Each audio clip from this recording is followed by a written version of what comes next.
Welcome to the Film Florida podcast. I'm John Lux, and I'm the Executive Director of Film Florida. Before we get to our interview, please remember to subscribe, rate, and review the Film Florida podcast. If you're not already a member of Film Florida, please consider joining at filmflorida.org. The Film Florida podcast is free, but if you like what you hear, please consider going to our website and donating $20.21 for our 2021 fundraising campaign. We also have a Film Florida merchandise page. Visit filmflorida.creator-spring.com to purchase Film Florida t-shirts, sweatshirts, coffee mugs, and more. Austin Highsmith Garces is a self-proclaimed multi-hyphenate artist and activist with a passion for helping others.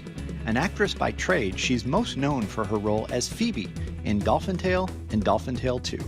She's also a writer, producer, and stand-up comedian. Her acting credits include SEAL Team, Criminal Minds, Grey's Anatomy, Big Love, NCIS, Hawaii Five-0, and Scream, the TV series, just to name a few. But her current project brings her back to St. Pete, Clearwater as the co-writer of a film. We talked to her about all of those topics on this episode of the Film Florida podcast. Here's my conversation with Austin Highsmith Garces. Welcome to the Film Florida podcast, Austin. Thank you so much for having me. I'm really excited. So let's start kind of at the beginning. What's your origin story? Where did you come from? I am from Winston-Salem, North Carolina, which if any of our listeners have ever smoked a cigarette, we made that for you. Something that's a little bit more cheery is if you've ever had a Krispy Kreme donut, we also invented those. Nice. So I'm from Winston and I went to UNC Chapel Hill. However, I've known since I was about 7 years old that I wanted to be an actress. I just didn't know how to express that because I didn't have a bunch of actors surrounding me in rural North Carolina. So I finally got up the courage when I was a junior in college to finally admit it to myself and to those around me that that's what I wanted to do. And went and auditioned for plays that summer because they just had sort of cattle calls there at UNC. Got cast in 4 plays that my senior year, and then packed up my little Honda Accord and drove west. And when you said you knew early on, I mean, what was it? Just you enjoyed performing? I had never performed, and I didn't even perform in plays or anything like that as a child. I just kind of knew. My mother and I watched Coal Miner's Daughter, and Sissy Spacek was so amazing, and I just didn't understand what was happening. You know, how is this woman doing this? And my mom was like, oh, that's acting. And then I watched Mystic Pizza with Julia Roberts and she was crying. And I was like, Mom, what is that? Does she have somebody standing above her, dropping little droplets onto her face? Or like, is there a machine that they put in her?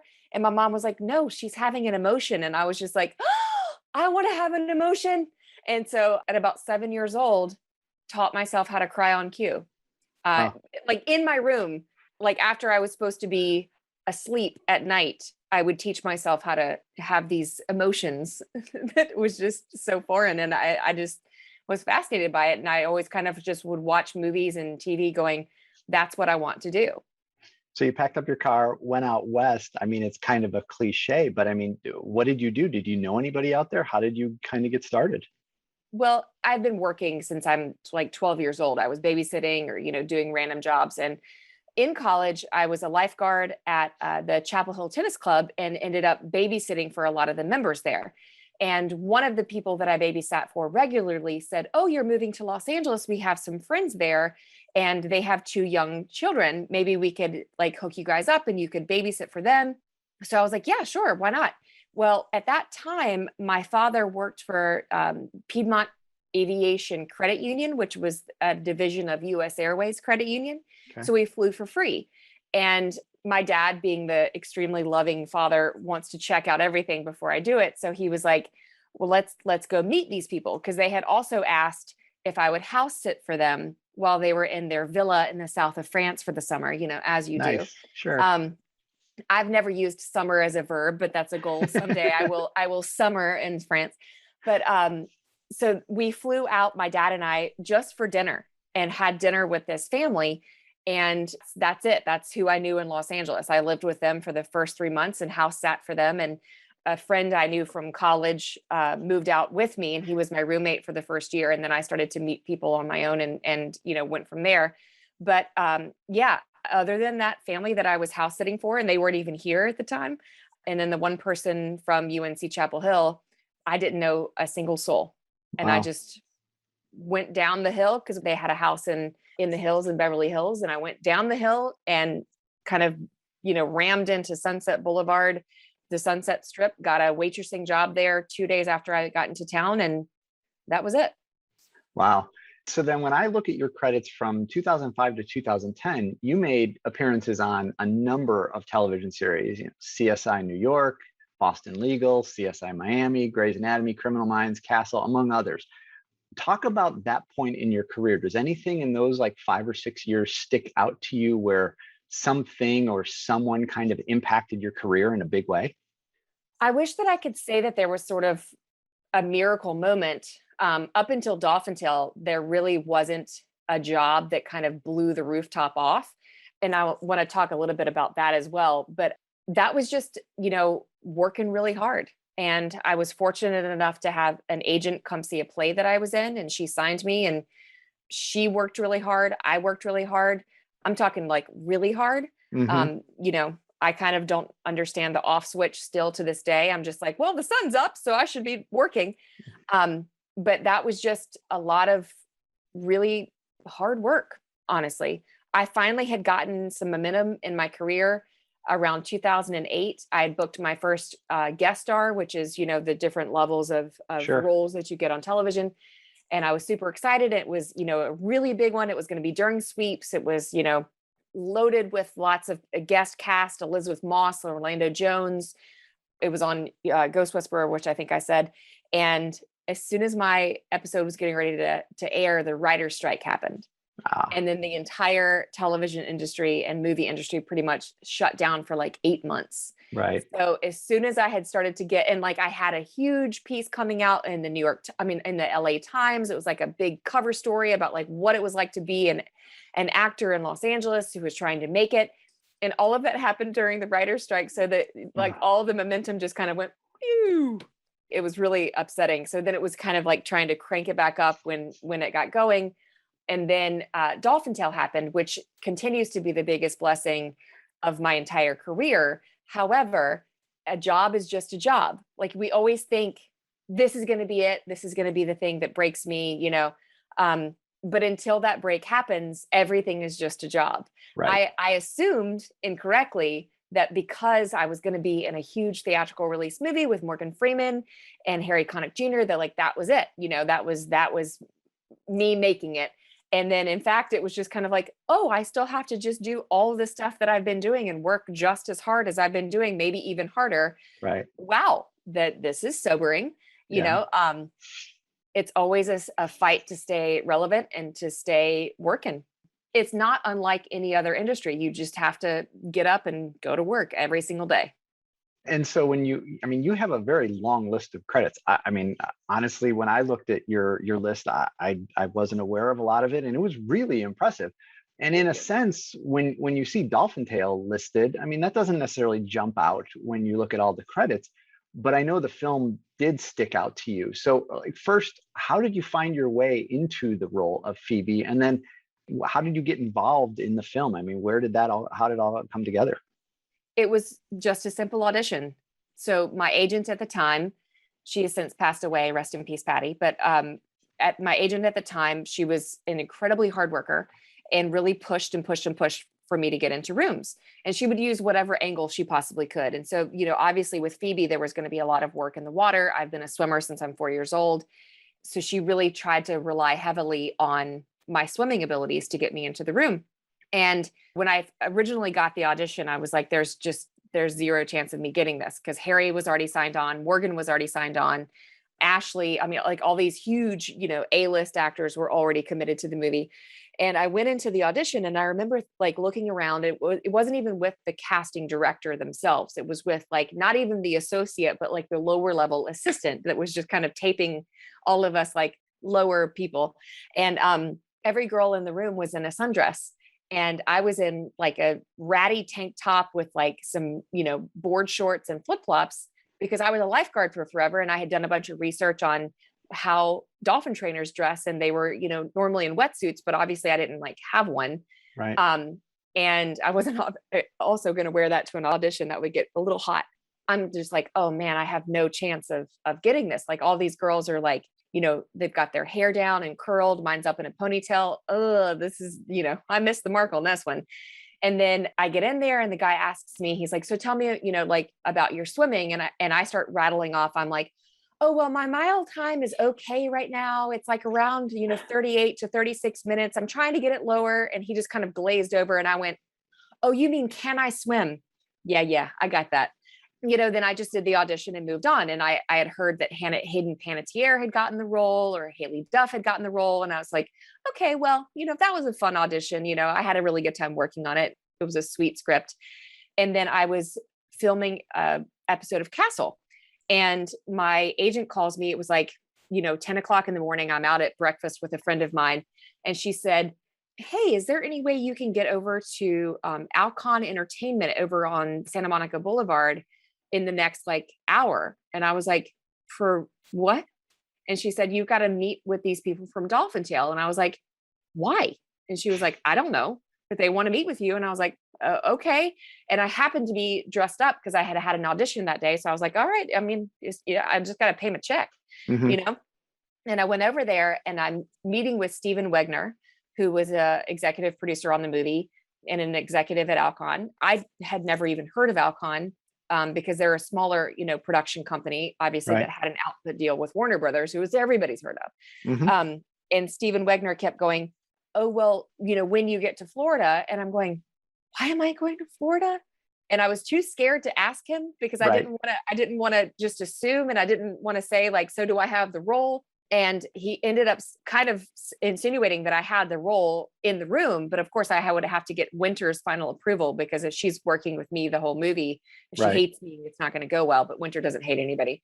But anyway, he was like, can you leave tomorrow? And I was like, I can't. And he was like, why? And I was like, well, I'm shooting an episode of Castle right now. I have 2 more days on that show. I can't just, bail on ABC. So, I finished that show on a Tuesday.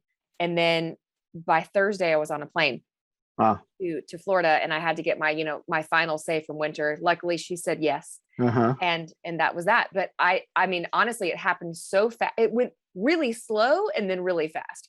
My initial audition was in June. And then I didn't hear anything until September. Wow. And then I was on the plane. And I was actually also in a play at the time that had just opened. I had only done a couple of weekends of it. And because I was doing All My Sons, which everybody's heard of, and had to leave the play as well. I was like, oh, sorry guys, I'm going to Florida. But yeah, it happened just like a regular audition. I never even met the casting directors until after we finished filming. And then I stopped by to be like, hey, thanks guys. Yeah. So you get to Florida, and I imagine this probably wasn't like any other film or television series you had been involved with. Give us a sense of what filming was like. It was definitely like a pinch me moment every single day, because I'm getting paid to work with some of the finest actors in the entire world, who are obviously very lovely people as well. Harry Connick Jr. is one of the most amazing human beings that you could ever hope to meet. Hilarious guy. And then to top it off, I was getting paid to swim with dolphins every day that we were on set. I mean, people pay good money to do that. And I'm getting paid to do that and to act, which was my biggest dream. It was like just dancing on a sunshine rainbow every single day. Yeah.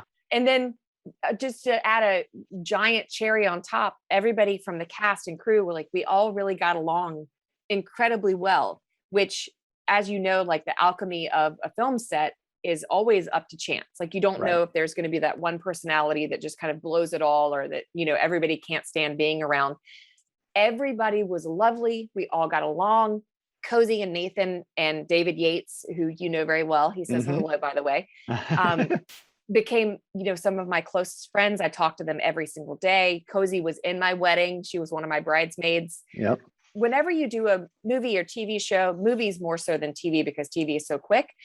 But every time you do a movie, you hope to maybe walk away with like one cool relationship or one cool positive from that. The positives from Dolphin Tale are just innumerable. You can't even count them.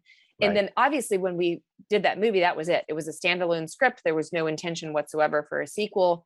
And then the day that we wrapped filming, which is a story I'm sure you know very well, Yep. Hope was rescued.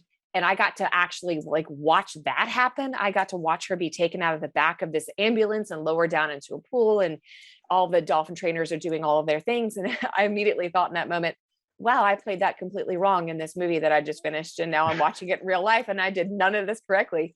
But then to just add like onto like the incredibleness of the experience of Dolphin Tale, there we are filming Dolphin Tale 2 and actually portraying in a fictional life what we were a part of in real life, which to my knowledge has never happened. Right. I don't know of any other project where an actor who was involved in something that happened truthfully was portraying that, because I was actually dealing with Hope in her rescue in real life, and then there I am portraying it on film. I don't know that that's ever happened before. I remember reading the story and thinking, okay, they made this up. And then obviously you hear about it multiple times and you're like, oh no, that really did happen in that chronological order. It was kind of amazing. But I remember reading about Dolphin Tale while it was in production, and the company, connecting dots in small world here, the company I was working for at the time in Orlando did a fair amount of ADR work on the film. So I was very familiar with the film by the time it was released. What were your expectations of Dolphin Tale? I mean, did you expect it to have the impact it had on people? Not at all. I mean, you don't understand when you're in the middle of the genesis of a phenomenon that that's what's happening. I mean, obviously people can hope for that to happen when they're making a Marvel movie or something like that. They understand that it's going to be this huge thing, but none of us really did. We just thought we were making a really cool movie that we had had a lot of fun working on. And, we're obviously sad to see it end because we had enjoyed the process so much, but nobody could have, except for probably David Yates, who had seen firsthand the impact that Winter's Story had had. I don't think any of us involved in the film had any clue the global impact. And I really mean that global impact Right. that Winter's Story had and continues to have on people. I mean, we used to be able to come down to the aquarium a couple times a year as spokespeople for the aquarium, Cozy Nathan and myself. And what always blew our minds were the little kids who, were 5 years old, 6 years old, coming in to meet us saying, Dolphin Tale is my favorite movie. It changed my life, blah, blah, blah. They were not even born when the second movie came out. Right. And here they are still making like a pilgrimage to the aquarium, still being moved by it. I have people contacting me all the time about how newly inspired they are when they find this movie and they realize, that this is a true story and that they can actually meet this dolphin or see this dolphin. To be a part of something that has such a positive impact on the world is a bigger blessing than I can probably put into words adequately. Yep. I teach acting here in Los Angeles, and one of the questions that we ask a lot of the students at the very beginning of the program is, what is your dream in this industry? And it's incredible how many of them say, I want to make a piece of art that positively impacts the world, that leaves the world a better place. Right. And I've gotten to do that 2 times over with the Dolphin Tale movies. It's really remarkable to have been a part of. And then also when we were filming Dolphin Tale 2, obviously the impact of the first movie had already taken place around the world. And you may or may not have heard this story, but we've told it several times in our visits down to Florida to the aquarium. But while we were filming, they were still doing Make-A-Wish visits on the weekends for sick children and, or anybody who was eligible for a Make-A-Wish and had, Winter as their wish. And it was a Wednesday and we were filming, obviously. And there was a little girl named Zoe from Switzerland. She had neuroblastoma, which is a blood cancer. And her final wish was to meet the little dolphin that should have died, but didn't. Winter's story was incredibly inspiring to this little 4-year-old Zoe. So her family had flown all the way over from Switzerland to not only participate in her Make-A-Wish, she was terminal, this little girl, but also to receive some additional treatment, I think at All Children's, John Hopkins All Children's there in Tampa. it was a Wednesday. We were filming, film crews for that kind of budget are 300 plus people. Time is money. You don't shut down filming once it gets started for anything, because it's extremely expensive to get it all up again. Right. And, she was supposed to come on Saturday afternoon. Zoe was. Well, they called and they said, what time do you guys think you're going to be done filming today? Because she's not doing so well. And we wanted to know if she can come after filming. And of course, David Yates and his team were like, yeah, no question. You guys can come. Well, about an hour later, they called back, and this is in the middle of our workday. And they said, is there any way she can come right now? She's really not doing well. And we don't know how much longer she's going to be with us. And we really want her wish to be fulfilled. So, David and his team, they went down to Charles Martin Smith, our director, and they said, this is the situation that we're dealing with. This is the impact that the first movie had. Is there any way that we can fulfill this wish? And Charles, without me missing a beat, was like, yes, absolutely. Of course.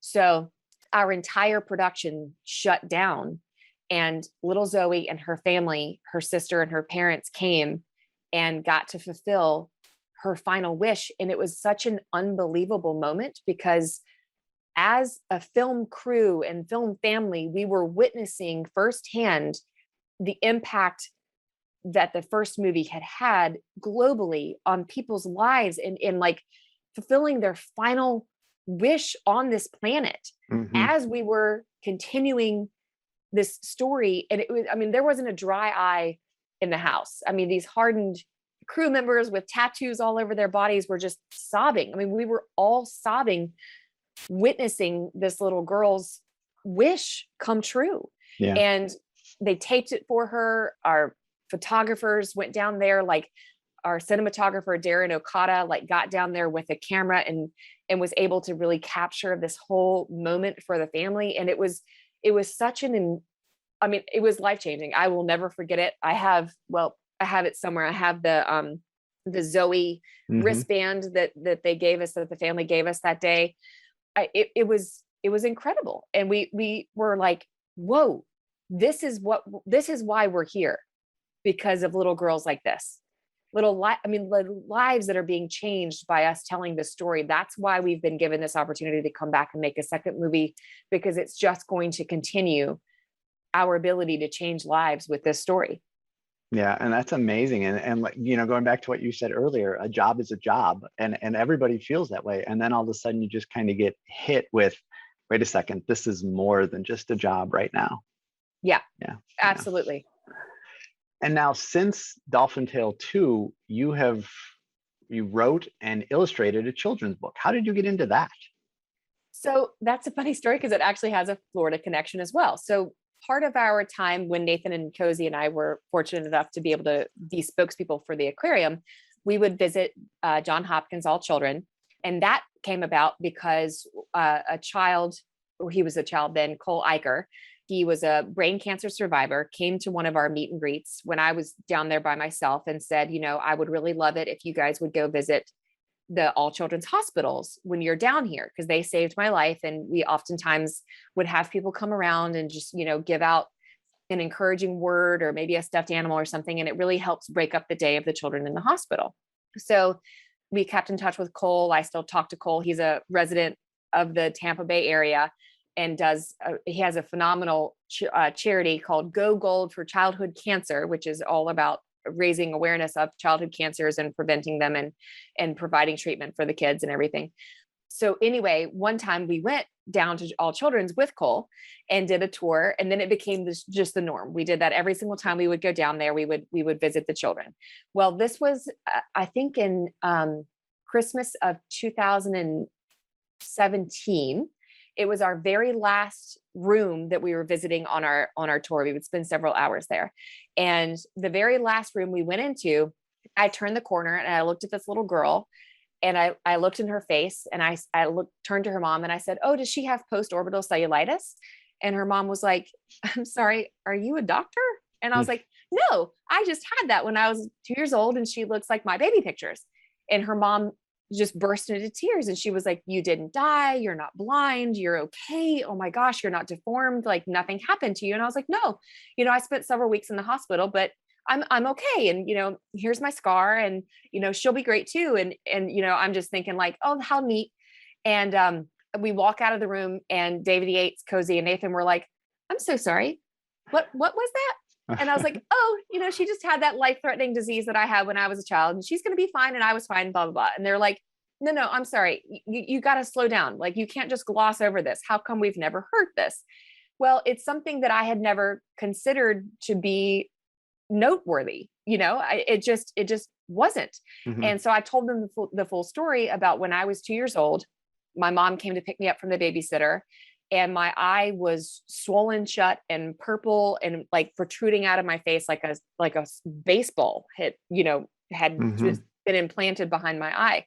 So my mom went to the pediatrician, and they were like, please don't stop here. Go straight to the hospital. She could die. And my mom's like, I'm sorry, what? No, she what?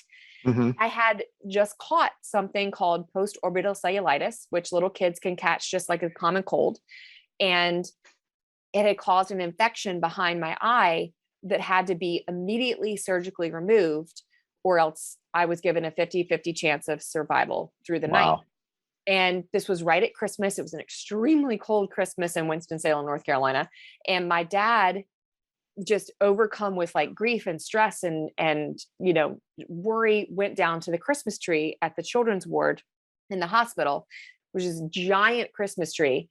And he prayed and he said, God, if you save my daughter's life this Christmas, I promise you, we will come back as a family every single Christmas after that to say thank you. And I survived. And we ended up, we've never missed a year. I mean, obviously during COVID, my parents had to FaceTime me from we call it the special Christmas tree. But when I told them that story, my coworkers were just like in tears. They were like, this is amazing. You've got to share this story because, you see how it affected this one mom whose daughter was actually going through it. It could really help other people too. So I decided the most effective way to do that would be through a children's book because, it can just reach much more people because it just kind of sits there and they can pick it up whenever they want. I'm currently in the process of writing a feature version of that with Noam Dromi, who was one of the co-writers on Dolphin Tale. Okay. But yeah, so I approached writing a book like I approach anything else. I just work until somebody says yes. And then I was lucky enough after about like 6 months of cold calling publishers and agents and getting turned down by every single one to meet a publisher, Dose Blanc, who said yes. And so I got my story published. And what was the name of the book again, so people can go find it? It's called The Miracle Tree, and it's available at themiracletreebook.com. Okay, excellent. And now you're the co-writer of a film that's coming to Florida. Tell us about the project. Tell us what we need to know. So in 2009, I had just gone through a crazy breakup. And I had always thought that I wanted to be a writer, but I had no clue how. And I had bought this great book, which I have actually right next to me right now, called Save the Cat by Blake Snyder. Okay. And I was pretty sad from my breakup, but at the same time, like pretty excited because I had my very first like lead role web series that aired on MySpace, if that dates me at all, coming out. It was called Circle of Eight, and I was doing press for that and all this kind of stuff. And a friend of mine had been invited to a wedding in the Bahamas, and his girlfriend, now wife, couldn't go.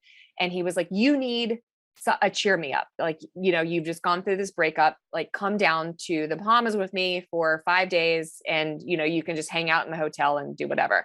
Well, while I was down there, I thought this would be a crazy setting for like a destination wedding, like around this resort. And I started thinking about just ideas about how that could go. And I sat down and wrote the script.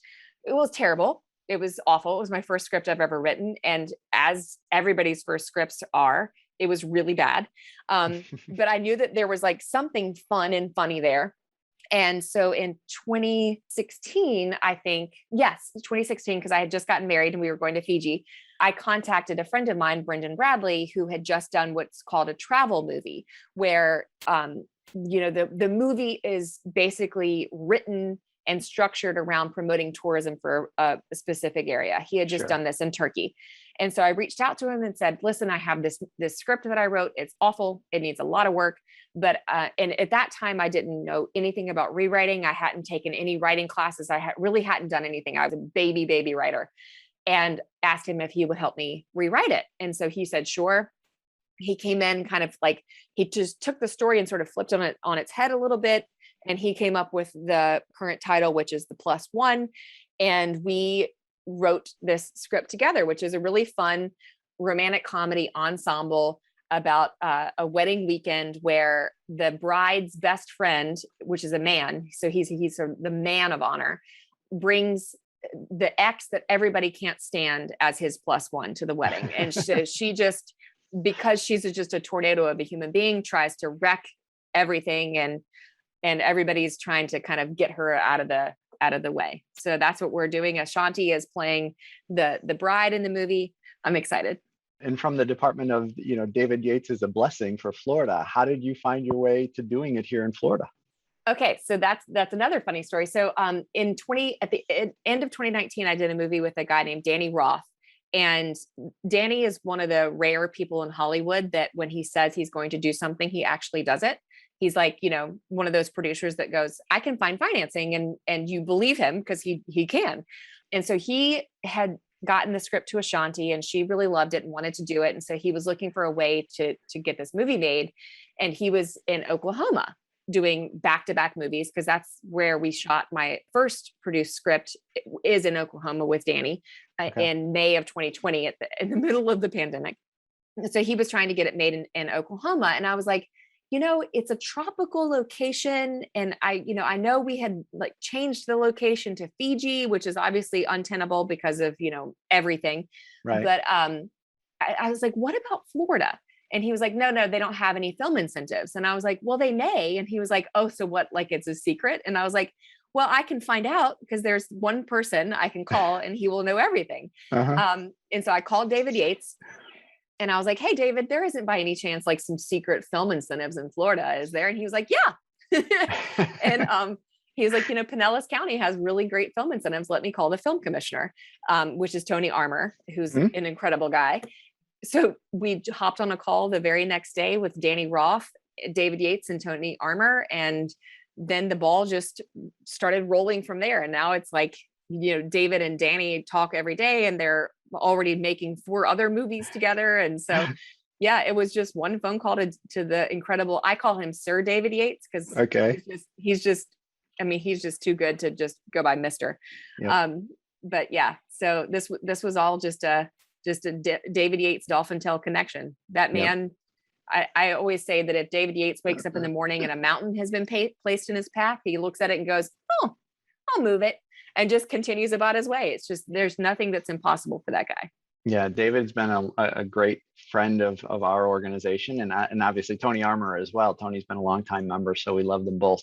And when you look at this, is this kind of the planned evolution in your career? I mean, you've been an actress for 15 plus years, but now you're getting more involved in the writing and the producing of things over the last couple of years, in addition to the acting. I mean, has that happened on purpose, or is this just one of those happy accidents and you're just going to kind of go where things are? The producing for sure was on purpose. I started producing pretty much right away. I really enjoy being a part of building the worlds and watching everything to come together and work like a machine. I've just always really enjoyed that. I started producing actually in 2005 on a movie called Loving Annabelle. I was like learning everything and just a complete sponge. I have always enjoyed producing. Writing was a kind of an accident. So when I was on Criminal Minds, I worked with a director and showrunner writer named Ed Bernero.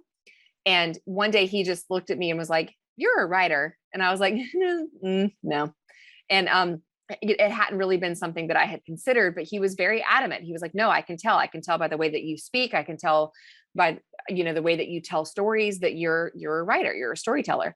And this was right around the time that breakup happened and that trip to the Bahamas, because my role on Criminal Minds was the season finale of one season and the season opener of the next. Okay. So in between that time is when like the breakup had happened and everything like that.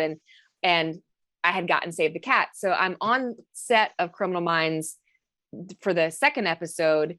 And Ed Bernero was like, I see, I told you, you're reading Save the Cat. You're a writer. And I was like, I still don't know if this is true.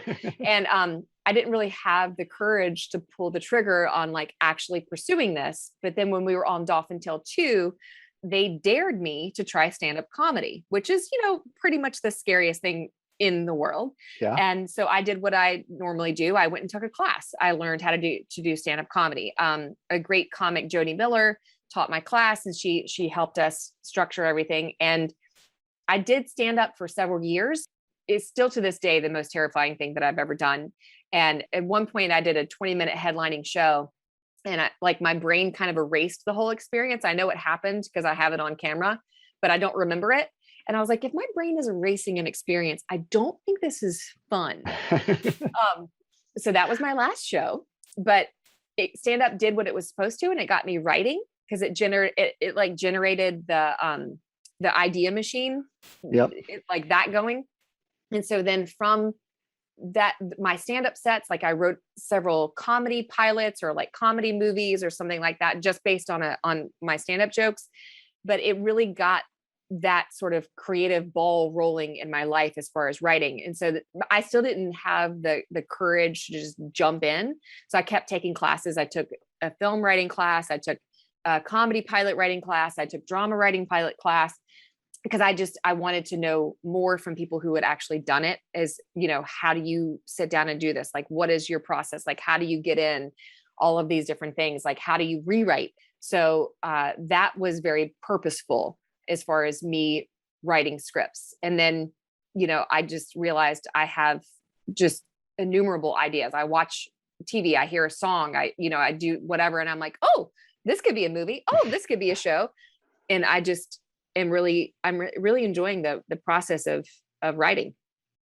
So Austin, is there somewhere or multiple places that people should go, like social media, website, if they want to learn more about you and follow you? My Instagram is I am Oyster. It's a funny story, which I can tell if you would like, or not. And then my Twitter, I think, is at Austin Highsmith. I think so. And then my website is Austin Highsmith Official. Well, I've actually, I follow you on Instagram, and I've wondered about the Instagram handle. Tell us the story. So I was a waitress for a really long time, because, that's what most actors do. But I was a waitress also back in North Carolina. I did it for over 11 years. And predominantly in LA, when I was waitressing, the staff, English was not their first language. They were from everywhere. They were from, Bulgaria, Romania, Russia, Mexico, Canada, wherever, Japan. And the aw sound in Austin does not occur in that many languages. So it was very difficult. And especially in the restaurant, the French restaurant that I worked with, and aw is not a sound that's very easy for French speakers to say. Huh. And so much of the staff was French, because it's Le Petit Four, which is a delicious restaurant. Please go there. It's in California. Anyway, so they were like, and I was like, okay, you know what? This is just ridiculous. Nobody can say my name. What is a name that is kind of universal in every single language around the world? Maria, from the Mother Mary, right? Mm-hmm. So I went by Maria for a really, really, really long time. Every time I would be in the kitchen, they would just say Maria. I answered to it, everything, just to kind of make it easier for everybody else, because my name was really hard. And the last restaurant that I worked in, it's no longer there, but it was called the Brentwood. And the lead chef did not want to call me Maria, because he wanted to call me by my real name. So he called me Justin. And so one of the other chefs was like, hey, Maria, is Maria not your name? And I was like, no, it's not. And he said, is it Oyster? And I was like, yes, it is. And so then I became Oyster. So still to this, well, if that restaurant still existed, I would walk in there and they'd be like, hey, Oyster. It was just what I was called. So then I was like, I am Oyster. That is correct. And then that's why my Instagram is what it is. That's an interesting story. It's amazing what sticks, right? Yeah. Over the years. Yeah. So yeah. Austin, I know your schedule is really packed these days. I really appreciate you taking the time to be on the Film Florida podcast. And of course, thanks for bringing your project to our state. Oh my goodness. It's such a pleasure to join you and finally meet you in person after many, many months of emails. And thank you so much for having me as a guest on this show. I really hope that the Florida film community just continues to blossom and everybody can discover the joy of shooting down there, because it's just truly like a dream world. Thank you very much. Thanks for listening to the Film Florida podcast. For more information about Film Florida, go to filmflorida.org or visit our social media pages on Facebook, Twitter, Instagram, and LinkedIn. If you're not already a member, please consider joining at filmflorida.org.